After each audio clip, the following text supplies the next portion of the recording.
শ্রীরামকৃষ্ণ সাপটার সত্যগুণ হয়েছে কি না তাই সে আর কারোর হিংসা করে না। শ্রী জীবনকৃষ্ণ অহিংসার প্রমাণ কি বল দেখি?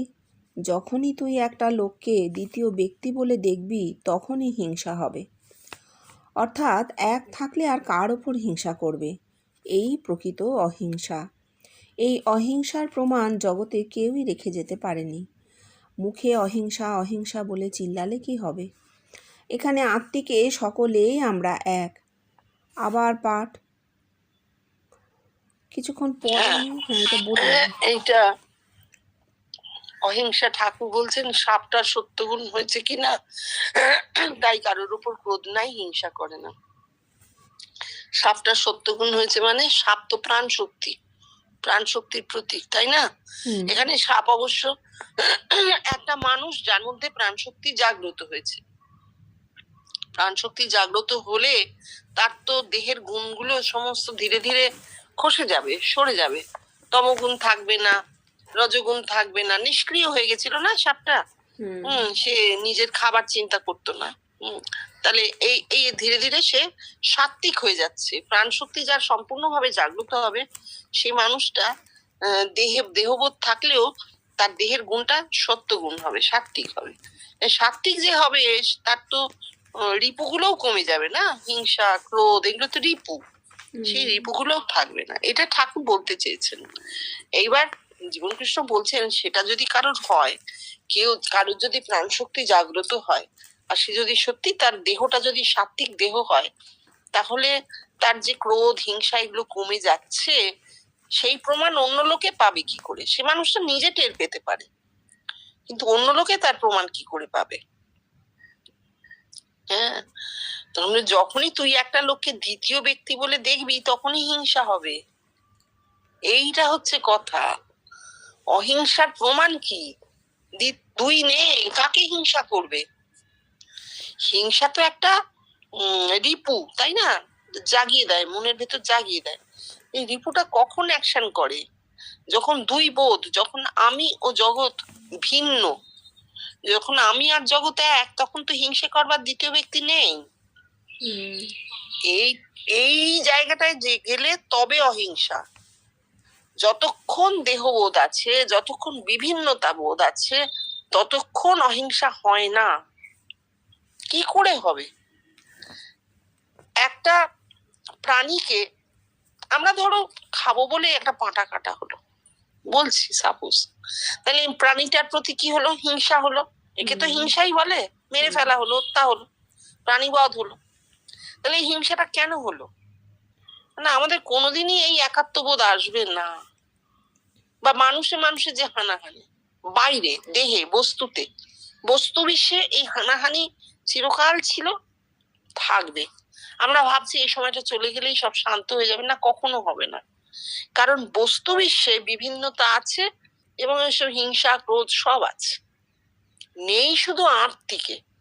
এবং কারোর যদি আত্মিক জীবন খুব পুষ্ট হয়, খুব পরিপুষ্ট হয়, তাহলে কিন্তু তার এই জিনিসগুলো থাকলে ওই যে সাপের মতন, হ্যাঁ, মানে ক্রোধের আকার মাত্র খুব সামান্য হয়ে রয়ে যাবে। থাকবে তো বটে, সেই লাঠি ফেললে যেমন জলের উপর লাঠির রেখাটা হয়, রেখার মতো রয়ে যাবে। এগুলো খুব তলিয়ে ভাবলে দেখো এরকমই তো মানে দাঁড়াচ্ছে।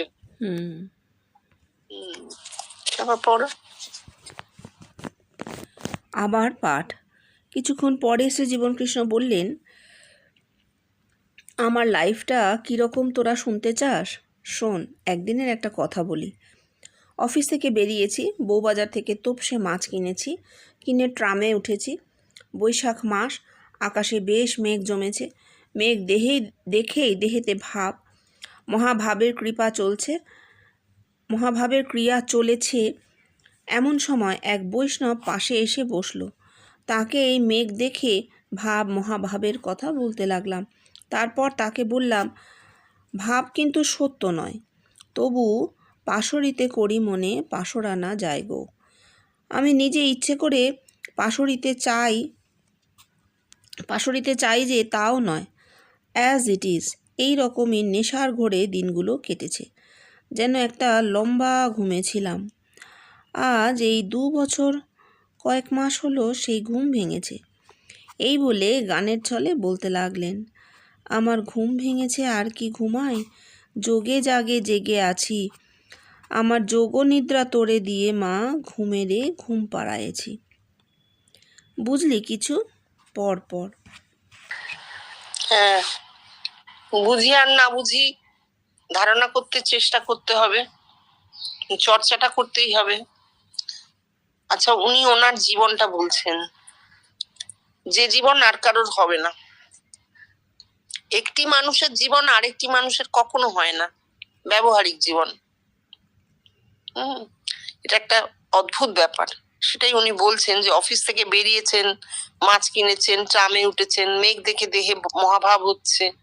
হ্যাঁ, এবার তিনি কি তাকে উনি বলছেন ভাব কিছু সত্য নয়, বৈষ্ণব পাশে এসে বলছেন, তাকে বসেছে, তাকে বলছেন ভাব সত্য নয়, সবই জানেন, কিন্তু ক্রিয়া হয়ে চলেছে দেহে।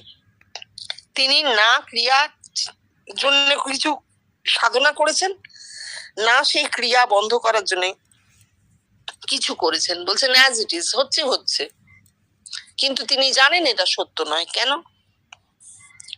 তখন তিনি কিন্তু অফিসে রয়েছেন, তখনও চাকরি করছেন। তার মানে সেটা কত সাল? 50 সালের আগে। 50 সালের আগে তখন একটা লম্বা ঘুমেছিলাম, বলছেন একটা লম্বা ঘুমেছিলাম।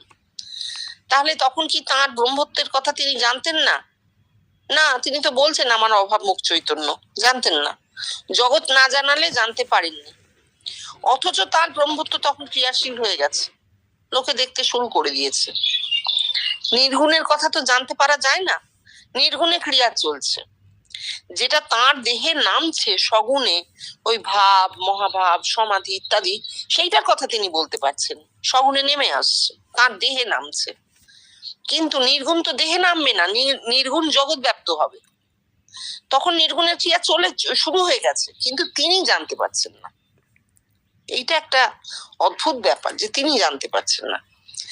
এই বলছেন মাত্র 2 বছর কয়েক মাস হলো আমার ঘুমটা ভেঙেছে, মানে 58 সালের জুন মাসের পর, যখন ওনার ওই কলেরা থেকে, মানে ওটা কলেরা ঠিক না, ডিসেন্ট্রি হয়েছিল খুব সাংঘাতিক। সেটার পর যখন শরীরটা যেন মনে হলো নতুন শরীর পেলাম, তখন তিনি ব্রহ্মত্ব সম্পর্কে পরিষ্কার ধারণা হলো, মাথার সেলটা যেন ফুটে গেল। এতদিন কিন্তু তিনি বুঝতে পারেননি কি হচ্ছে না হচ্ছে। এই যে একটা দিন রাত লম্বা ঘুম সেদিনও দিয়েছিলেন, শরীর সুস্থ হয়ে পরের দিন তিনি বললেন যে দেখ, ওই কথাটার মানে পেয়েছি, যে ভজি রামকৃষ্ণ দেখি জীবন কৃষ্ণ। কেন? এই বলতে শুরু করলেন, এই কারণ দেখি, এই আমার রূপটা তোদের মধ্যে ফুটে উঠছে এই কারণে যে এটা ব্রহ্মত্ব, এটা আর অবতারত্ব ভগবানত্ব নয়, সেসব ছাপিয়ে চলে গেছে। আর এখানে আর আমি কেউ নই, এখানে তোরা তোদের নিজেদেরকেই আমার এই রূপটাতে দেখছিস কেবল, একেই ব্রহ্মত্ব বলে। আর সেটা তোরা এসে আমাকে জানাচ্ছিস, আমি জানি না, আমি তোদের দেহ ফুটো করে ঢুকিনি, আমি তোদের কিচ্ছু করিনি বাবা, আমি শাক্তি টাক্তি জানি না, আমি জানি না তোরা আমাকে দেখছিস, তোরা এসে আমায় বলছিস, তোরা আমাকে ব্রহ্মত্ব দান করেছিস। এই তারপর ওনার এই রিয়েলাইজেশনটা হলো। তার আগে অব্দি কিন্তু উনি বুঝতেও পারেননি কি হচ্ছে, ওনাকে এত লোক দেখছে, কেন দেখছে, কি দেখছে, শুনছেন কিন্তু জানা যাচ্ছে না। জানলেন এতদিন পরে।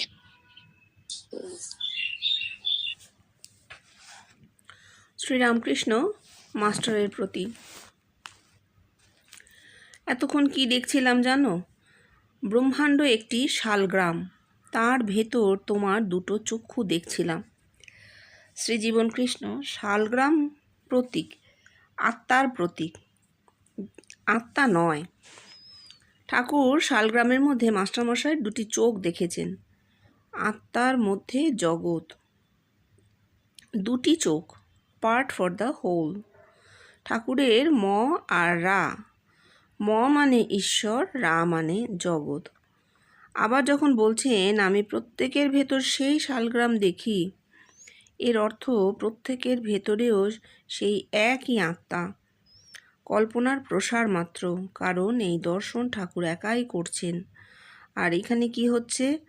আমি শ্রোতা, তোরা বক্তা, আত্মার রূপ আছে, স উত্তম পুরুষ এষ আত্মেতি। এই পুরুষের রূপই হলো আত্মা। সেই আত্মার মধ্যেই বল বা সেই পুরুষের মধ্যেই বল তোরা বহুবিধ বস্তুর অনুভূতি করছিস। দেখো, ওই আত্মার মধ্যে জগৎকে দেখলি পার্ট ফর দ্য হোল। এবার কথা হচ্ছে, ঠাকুর যেটা দেখেছেন, শালগ্রাম শিলা কিন্তু আত্মার প্রতীক, আত্মা নয়। আত্মা সাক্ষাৎকার কেমন হয় আমরা সবাই জানি, শুনে নিয়েছি। আমাদের দেখা হয়নি, কিন্তু আমরা জেনেছি যে কি হয়। ঠাকুর দেখছেন শালগ্রাম শিলার মধ্যে মাস্টারমশাই দুটো চোখ, গোটা মাস্টারমশাইকে দেখতে পাচ্ছেন না, কিন্তু দুটো চোখ দেখছেন। তাহলে এই পাঠ হয়ে গেল ঠাকুরের মহাজা। এবার জীবন কৃষ্ণের ক্ষেত্রটা দেখি। জীবন কৃষ্ণের ক্ষেত্রটা কিরম হচ্ছে। আমি একটা দর্শনের কথা বলি, একজন না, দুজনের দুটো দর্শন বলি, তাহলে বোঝা যাবে আত্মার মধ্যে জগৎটা কি হতে পারে। ঘাটশিলার দ্বিজেন্দ্রনাথ রায় স্বপ্ন দেখছেন। তিনি কিন্তু ঘোর নাস্তিক ছিলেন। সেই মানুষটা স্বপ্ন দেখছেন যে জীবন কৃষ্ণের মুখ, গলা থেকে মুখ, আর তার মাথার পেছন থেকে ঠাকুরের মুখ, ঠাকুরের মুখটাও দেখা যাচ্ছে। আর এই দুজনের গলা থেকে মুখটা স্থির। এই স্থির মুখটাকে, মানে জীবন কৃষ্ণের মাথার পেছনেই তো যেন মনে হচ্ছে একই মুখ, কিন্তু ঠাকুরের মুখ এবং জীবন কৃষ্ণের মুখ, এই দুটো মুখকে কেন্দ্র করে আরো অসংখ্য মানুষের মুখ চারিদিকে ঘুরছে, জন্মাচ্ছে চলে যাচ্ছে, জন্মাচ্ছে চলে যাচ্ছে। এই স্বপ্নটা যখন তিনি বললেন, তখন জীবন কৃষ্ণ বললেন, এইটা তো ওয়াননেসের স্বপ্ন। ওই কেন্দ্রে ওয়ান, আর তাকে ঘিরে সমস্ত জগৎ। এটা হচ্ছে আত্মার মধ্যে জগতের একটা অনুভূতি, যেটা বর্দার হয়েছিল ঘাটশিলার দ্বিজেন্দ্রনাথ রায়ের। আর তার ছোট ভাই ধীরেন্দ্রনাথ রায় দেখেছিলেন যে তিনি একটা মেলাতে গেছেন। মেলার বাইরে এক বিরাট দেহি সাধু শুয়ে আছে কাঠে। উনি দেখলেন, একবার তাকিয়ে দেখে ভেতরে চলে গেলেন। মেলা, দোকান বসেছে, প্রচুর ভিড় মানুষের, নাগরদোলা চলছে। উনি দেখছেন প্রত্যেকটা দোকানই জীবন কৃষ্ণ। প্রত্যেকটা ক্রেতা মেলায় ঘুরতে এসেছে, নাগরদোলায় দুলছে, সব জীবন কৃষ্ণ। উনি অবাক হয়ে বাইরে বেরিয়ে এসছেন। এসে সেই সাধুর কাছে গিয়ে বসে পড়েছেন ধপ করে। দেখছেন সেই বিরাট দেহি সাধু জীবন কৃষ্ণ। সেই সাধু তা বলছেন, তু ইতনা কিউ ঘমন্ড করতা হ্যায় বলছেন। আর উনি দেখছেন ভালো করে, সাধুর দিকে তাকিয়ে দেখছেন সাধুর প্রতিটি রোমকূপে একটি করে জীবন কৃষ্ণ, একজন জীবন কৃষ্ণ বসে। আত্মার মধ্যে জগতের এর থেকে বড় অনুভূতি আমার মনে হয় না আর কারোর হয়েছে। আসলে মানুষটাই তো সব, আমরা অনেক জিনিসের পেছনে ছুটি, একটা মানুষই সব। কি অদ্ভুত অনুভূতি, এটা ভাবলেই অবাক হতে হয় যে প্রত্যেকটা রোমকূপে একটি করে জীবন কৃষ্ণ বসে। তারপর পড়ো। ওই আত্মার মধ্যে জগৎকে দেখলি, পার্ট ফর দ্য হোল। পাঠ চলতে লাগলো। এক সময় নজরে এলো শ্রী জীবনকৃষ্ণ আপন মনে হাসছেন। ক্ষণপরে নিজেই বললেন, কেন হাসছিলাম জানিস? একটা কথা মনে পড়ে গেল। গেরস্থর মঙ্গলের জন্য পুরোহিত মন্ত্র পড়াচ্ছে। বলো, অপবিত্র পবিত্র বা সর্বাঙ্গস্থা গতপি বা যশরেদ পুণ্ডরিকাক্ষ স বাহ্যভ্যন্তর সূচি সরভাজা ভাণ্ডারে লুচি। সকলের উচ্চ হাস্য। হাসি থামলে বললেন, বল দেখি বাবা, এতে গৃহস্থের কি মঙ্গল হবে? কিছুই মঙ্গল হবে না। কথা অপবিত্র পবিত্র বা সর্বাবস্থাঙ্গত পিবা, মানে যে অবস্থাতেই থাকো। এই পবিত্র বা অপবিত্র কথাটা কোথা থেকে আসছে? বাইরের। বাসি কাপড়ে থাকো, শুদ্ধ কাপড়ে থাকো, চান করে থাকো, চান না করে থাকো, এই তো। হুম। যে অবস্থাতেই থাকো, পুণ্ডরীকাক্ষ মানে বিষ্ণু, যদি বিষ্ণুকে স্মরণ করো তাহলে তুমি বাইরে ভেতরে সর্বত্র শুচি হয়ে যাবে। বলা তো হলো, আমি আগে পুরোহিতের মন্ত্রটাই বলি, বলা তো হলো, কিন্তু তাতে কতজন মানুষ এই শুচি বোধ ধারণা করতে পারে? এই যে গঙ্গায় হাজার হাজার মানুষ একটা কোনো তিথি হলেই চান করতে চলে আসে, কেন আসে? কেন আসে? বাড়িতে একবার হরি বললেই তো হয়ে গেল, বা যার যা ভগবান যে যেভাবে ডাকতে পারে একবার স্মরণ করলেই তো হয়ে গেল, ও গড বললেই তো হয়ে গেল, আল্লাহ বললেই হয়ে গেল, হে ঈশ্বর বললেই হয়ে গেল। তাহলে আবার সেই চানটা করতে আসে কেন? ধারণা হয় না বলে। সত্যিই কিন্তু একবার বললেই শুচি। কেন? বলা মানে হওয়া, নাম নামই অভেদ ঠাকুর বলছেন। হরি বলা মানে হরি হওয়া, আল্লাহ বলা মানে আল্লাহ হওয়া, ও গড বলা মানে গড হওয়া। একদম সত্যি কথা। ওই যে ভাইব্রেশনের কথা হয়, শব্দ একটা ভাইব্রেশন, সেই ভাইব্রেশন ধ্বনি মাথায় অ্যাকশন করে, ব্রেনে অ্যাকশন করে। যে সেল থেকে ধ্বনিটা ওঠে, নাচটা ওঠে, সেই সেলটাই মানুষটাকে ওই জায়গায় নিয়ে চলে যায়। যে নিজে ঈশ্বরে পরিবর্তিত হয়ে যায়, তার আবার সূচি অসুচি কি? তার দেহতে, দেহের এ তো আসছে না, দেহের কন্ডিশন তো আর আসছে না, তাই না? এটা একদম ঠিক। কিন্তু গৃহস্থ বলছে সর্বাজা ভান্ডারে লুচি, অর্থাৎ বাইরে মন। তা না, এত গৃহস্থ এত কঠিন সংস্কৃতকে ধরতেও পারছে না। এর থেকে ঠাকুরের কথা অনেক সোজা, একবার রাম বললেই হয়ে গেল, একবার হরি বললেই তুমি শুদ্ধ। পাপ আবার কি, এসব অনেক সোজা কথা। সেখানে এতখানি সংস্কৃতের কঠিন ব্যাপার গৃহস্থ বলতে পারছে না। সকলের উচ্চ হাসি, এ তো আনন্দ হয়েছে, তারা হেসেছেন। কিন্তু যখন বলছেন বল দেখি বাবা এতে গৃহস্থের কি মঙ্গল হবে, কেউ বললেন না, কিন্তু বলা দরকার ছিল যে না, এতে গৃহস্থের কি মঙ্গল হবে আমরা জানি না, কারণ সে তো পুণ্ডরীকাক্ষকে স্মরণ করছে না, সে সর্বাজা ভান্ডারে লুচি বলছে। এর থেকে যদি ঠাকুরের কথাটা শোনা যেত, নাম নামই অভেদ বাবা, একবার হরি বললেই সে শুদ্ধ, একবার ভগবানের নাম করলেই শুদ্ধ, তাহলে বরঞ্চ ভালো হতো। কারণ যখন লোকটা ভগবান বলছে তখন সে নিজে ভগবান হয়ে ভগবান বলছে, এই জায়গাটা ধরার।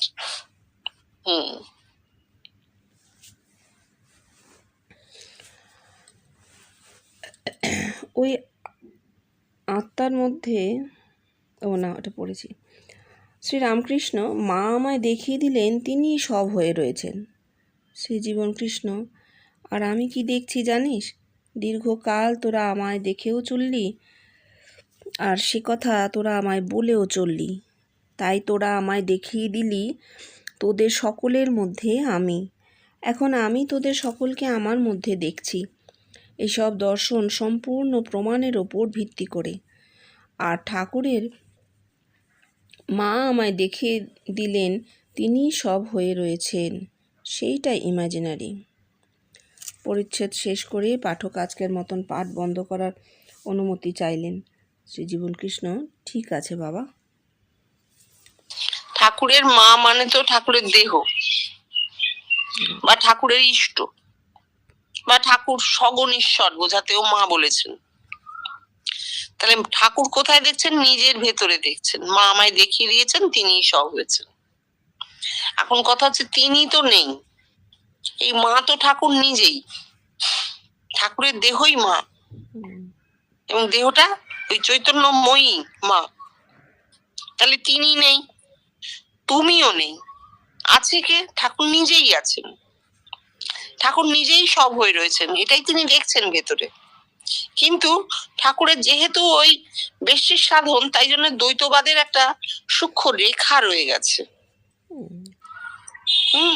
শুদ্ধ অদ্বৈত তো তার হয়নি, তাই জন্য ওই কথাটা বলছেন যে তিনি সব হয়ে রয়েছেন। আসলে বলতে হতো মা দেখিয়েছেন মানে মা তো আমি, আমি দেখেছি, আমি সব হয়েছি, এইটা ঠাকুরের বলা হয়নি।